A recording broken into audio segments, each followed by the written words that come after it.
चक्रवाती तूफान बिपरजॉय को लेकर तटीय इलाकों में तैयारी तेज कर दी गई है। इन इलाकों में एनडीआरएफ और एसडीआरएफ की टीमें तैनात कर दी गई हैं। लैंडफॉल होने के बाद चक्रवात का असर सौराष्ट्र और कच्छ में 13, 14 और 15 जून तक रहेगा। उत्तरी गुजरात में 15 और 16 जून का इसका असर होगा। 15 जून की दोपहर तक कच्छ के तट को पार कर जाएगा और उस वक्त इसकी रफ्तार 125 से 135 किलोमीटर प्रति घंटे की होने का अनुमान लगाया गया है।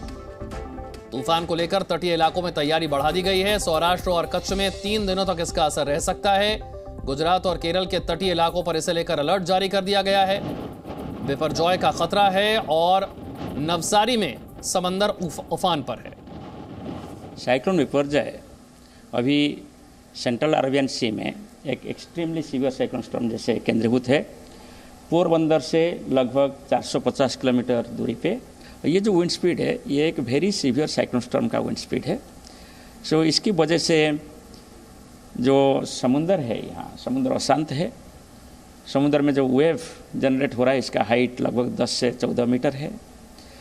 और ये जो स्ट्रॉन्ग विंड अभी चल रहा है जैसे 160 से 170 किलोमीटर प्रति घंटा और स्ट्रॉन्ग वेव कंडीशन से इसमें ships, offshore operations, boats, fisherman के लिए खतरा है। इसलिए हम ये वार्निंग दिए हैं कि 15 तारीख तक कोई मछुआरे भाई समुद्र के अंदर नहीं जाना चाहिए। तो 150 किलोमीटर प्रति घंटे की रफ्तार से हवाएं चल सकती हैं, इस तरीके का अनुमान है। 1500 से ज्यादा लोगों को अब तक सुरक्षित जगहों पर पहुंचाया जा चुका है। 16 और 17 जून राजस्थान में आंधी और बारिश की भी आशंका है। महाराष्ट्र में रविवार से आंधी और बारिश का दौर शुरू हो चुका है। पाकिस्तान में 34 लोगों की मौत की जानकारी इसकी वजह से मिल रही है। जोधपुर और उदयपुर में भी चक्रवात का असर देखने को मिल सकता है। तो नक्शे के जरिए समझते हैं कि इस तूफान का असर कहां-कहां पर देखने को मिल सकता है, कहां-कहां इसे लेकर अलर्ट जारी कर दिया गया है। केरल में, इसी के साथ साथ कर्नाटक में, इसके अलावा गोवा, महाराष्ट्र के कई इलाके, इसी तरीके से गुजरात और राजस्थान भी। अतुल तिवारी और जानकारी के साथ हमारे साथ है। अतुल, तैयारी किस तरह से की गई है? बिपरजॉय का असर कम किया जा सके, लोगों को नुकसान ना हो, इसके लिए क्या तैयारी है?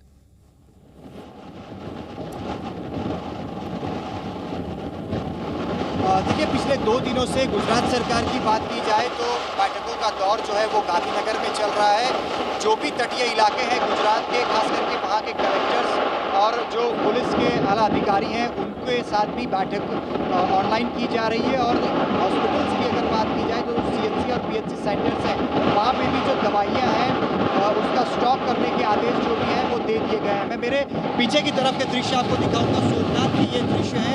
खास करके सोमनाथ की अगर बात की जाए तो बिपरजॉय अभी यहाँ से लगभग 375 किलोमीटर की दूरी पर है। पोरबंदर से फिलहाल सबसे नज़दीक बिपरजॉय जो है वो दरिया के अंदर की तरफ बताया जा रहा है। 325 किलोमीटर का अंतर अभी पोरबंदर के जो दरियाई इलाके हैं वहाँ से है। पर आज सुबह जिस प्रकार की अपडेट मिल रही है, मांडवी का जो दरियाई इलाका है, खास करके ये कच्छ की तरफ आया हुआ है और वहाँ से कराची की तरफ ये जो बिपरजॉय जो तूफान है वो सीधे तौर से टकरा सकता है। इस प्रकार की शक्यताएं फिलहाल हवामान विभाग की तरफ से कही जा रही हैं। पर अगर सरकार की तरफ से बात की जाए तो लगातार मॉनिटरिंग की जा रही है और खास करके महाराष्ट्र से एनडीआरएफ की 2 और टीम जो है वो रिजर्व रखी गई हैं। गुजरात की अगर बात की जाए तो कच्छ, जामनगर, द्वारका के अंदर एसडीआरएफ और एनडीआरएफ की 2 टीम जो है वो डेप्यूट की गई हैं। जामनगर और कच्छ में भी एनडीआरएफ की टीम डेप्यूट है। इसके अलावा गिर सोमनाथ, जूनागढ़, मोरबी, पोरबंदर में भी एसडीआरएफ और एनडीआरएफ की एक जो टीम है वो डिप्लॉय की गई है। राजकोट की भी बात की जाए तो एक एनडीआरएफ की टीम जो है वो रिजर्व रखी गई है। महाराष्ट्र से जो 2 टीम बुलाई गई हैं उनका भी डिप्लॉयमेंट बहुत ही जल्द किया जाएगा। खास करके कल की तुलना में आज की बात करूं तो सोमनाथ के अंदर 3 नंबर का जो सिग्नल है वो पोर्ट पे लगाया गया है और पोरबंदर में 9 नंबर का सिग्नल लगाया गया है। अगर सोमनाथ में 3 नंबर के सिग्नल की बात करूं तो उसका जो संकेत है, उसकी जो चेतावनी है, उसका मतलब होता है कि तेज हवाएं जो हैं वो यहाँ पे बह सकती हैं और उसी प्रकार के दृश्य आज सुबह से देखने को मिल रहे हैं। कल की तुलना में आज जो हवाओं का जोर है वो लगभग 2 गुना ज़्यादा देखने को मिल रहा है। आज भी अगर समुद्र के अंदर की जो लहरें हैं उसकी भी बात करें तो लगभग 8 से 10 फुट ऊंची जो लहरें हैं वो सोमनाथ में देखी जा रही हैं। और पिछले साल जिस प्रकार से तोकते साइक्लोन भी गुजरात में देखने को मिला था और बहुत बड़े पाए पे नुकसानी का सामना भी गुजरात को करना पड़ा था, उसी प्रकार से इस बार भी एक अंदेशा इसी प्रकार से लगाया जा रहा है कि मांडवी में जिस प्रकार से ये टकरा सकता है उस वक्त 150 की स्पीड उसकी रह सकती है। और फिलहाल गुजरात के अलग अलग इलाकों में भी अगर बात की जाए तो जिस प्रकार से अलर्ट दिया गया है 70 किलोमीटर प्रति घंटे की स्पीड से जो हवाएं हैं वो चल सकती हैं। सोमनाथ की बात की जाए या पोरबंदर की बात की जाए, फिलहाल किसी को भी अपने घरों से सेफ जगह पे ले जाने के लिए अभी फिलहाल ऐसी परिस्थितियां नहीं पैदा हुई है। कलेक्टर की तरफ से ऐसे कोई आदेश नहीं किए गए हैं, पर आने वाली परिस्थितियों में अगर ऐसा कुछ भी होता है, लोगों को अगर अपना घर छोड़ना पड़े, इस प्रकार की स्थिति भी अगर पैदा होती है तो सरकार अलर्ट है, जो स्थानीय प्रशासन है उनको भी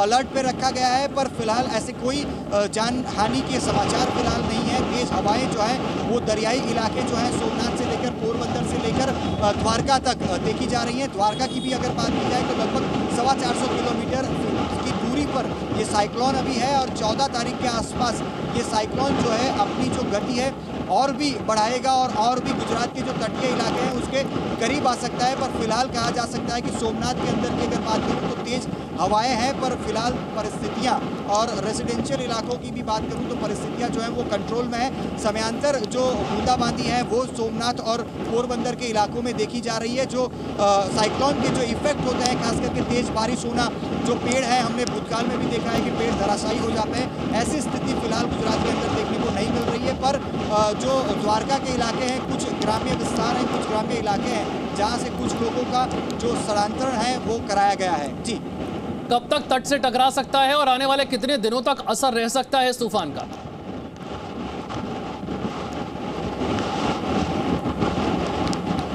बिल्कुल, अगर तट से टकराने की बात की जाए तो 14 तारीख के आसपास कहा जा रहा है कि ये तट से टकरा सकता है। मैं मेरे पीछे की तरफ के दृश्य भी मेरे सहयोगी अमित को कहूँगा आपको दिखाएंगे।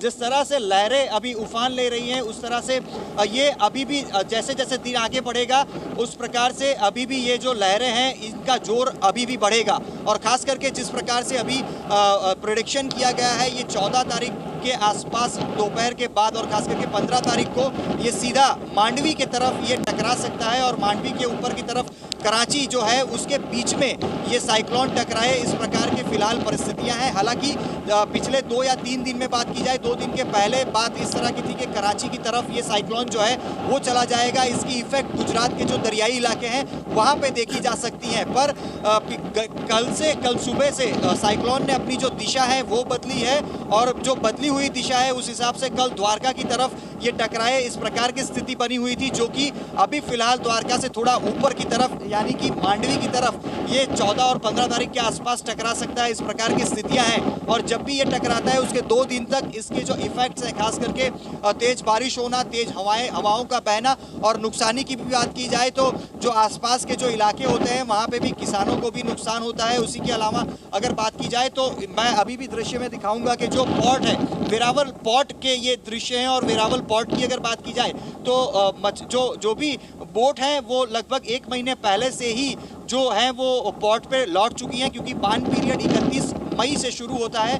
तो लगभग कहीं ना कहीं किस्मत की भी बात है कि जो भी मछुआरे हैं, जो भी बोट दरिया के अंदर की तरफ थी वो पिछले 1 हफ्ते से वापस लौट आई हैं। तो किसी भी प्रकार से जो मछुआरे हैं जो बोट के माध्यम से दरिया के अंदर जाते हैं तो वो लोग तो अंदर की तरफ नहीं है, पर फिलहाल जो बोट है वो भी जो पोर्ट है वहाँ पे पड़ी है। सारी की सारी जो बोट हैं वो लैंडिंग एरिया तक नहीं पहुँचाई जा सकी हैं। तो आने वाले दिनों में अगर बोट की भी बात की जाए तो उनको भी नुकसानी होने का अनुमान है। पर सबसे महत्वपूर्ण जो बात है 14 और 15 तारीख सबसे खतरनाक रहेगी, क्योंकि मांडवी की तरफ ये टकराने की बात है और वहाँ से जो कराची का इलाका है, कराची और मांडवी के बीच ये जो साइक्लोन है बिपरजॉय वो टकरा सकता है और बड़ी नुकसानी के जो संकेत हैं फिलहाल मांडवी की तरफ बताए जा रहे हैं। और फिलहाल मैं सोमनाथ में उपस्थित हूँ, यहाँ पे भी कल के मुकाबले जो हवाएं हैं वो काफ़ी तेज़ी से बह रही हैं और लगभग 15 से 20 मिनट पहले 3 नंबर का सिग्नल सोमनाथ में लगाया गया है और 9 नंबर का जो सिग्नल है वो पोरबंदर की तरफ लगाया गया है। और लगातार गांधीनगर के अंदर अगर बात की जाए तो जो सरकार है उसकी तरफ से बैठक का दौर जो है वो चल रहा है और एनडीआरएफ की जो टीम है वो पिछले 2 दिनों से उनकी संख्या जो है बढ़ाई गई है। महाराष्ट्र से भी आज 2 एनडीआरएफ की जो टीम है वो गुजरात की तरफ डिप्लॉय की जा रही है। जी, कौन कौन से इलाके हैं जहां पर बिपरजॉय का खतरा सबसे ज्यादा है और वो कौन से इलाके हैं जहां से लोगों को पहले ही निकाल लिया गया है, सुरक्षित ठिकानों पर ले जाया गया है?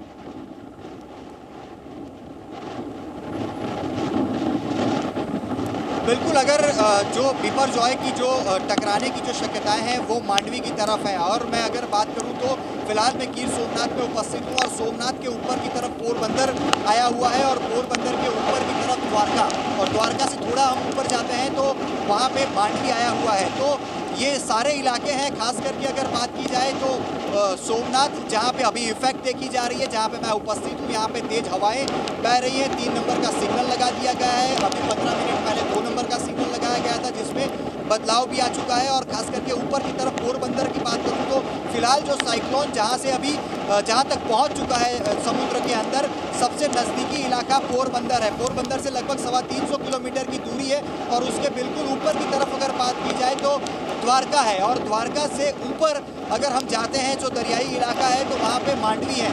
फिलहाल ये सारे इलाके हैं और अगर इफेक्टेड इलाकों की बात की जाए तो कच्छ और सौराष्ट्र का सबसे ज़्यादा इफेक्टेड इलाका रहेगा और 15 और 16 तारीख उत्तर गुजरात की तरफ जो भी इफेक्ट है, जब एक बार टकरा जाएगा उसके बाद जो इफेक्ट देखी जाती है वो उत्तर गुजरात की तरफ वो सारी इफेक्ट देखी जाएगी। पर फिलहाल अगर बात की जाए तो गिर सोमनाथ, वलसाड़, बिल्कुल बिपरजॉय को लेकर किस तरह से अलर्ट कर दिया गया है, एनडीआरएफ एसडीआरएफ की टीमें तैनात हैं, कब ये टकरा सकता है, कितने दिन तक असर रहेगा, ये विस्तार से बताया हमारे सहयोगी अतुल ने। आपका बहुत बहुत शुक्रिया इस जानकारी के लिए। जी न्यूज़।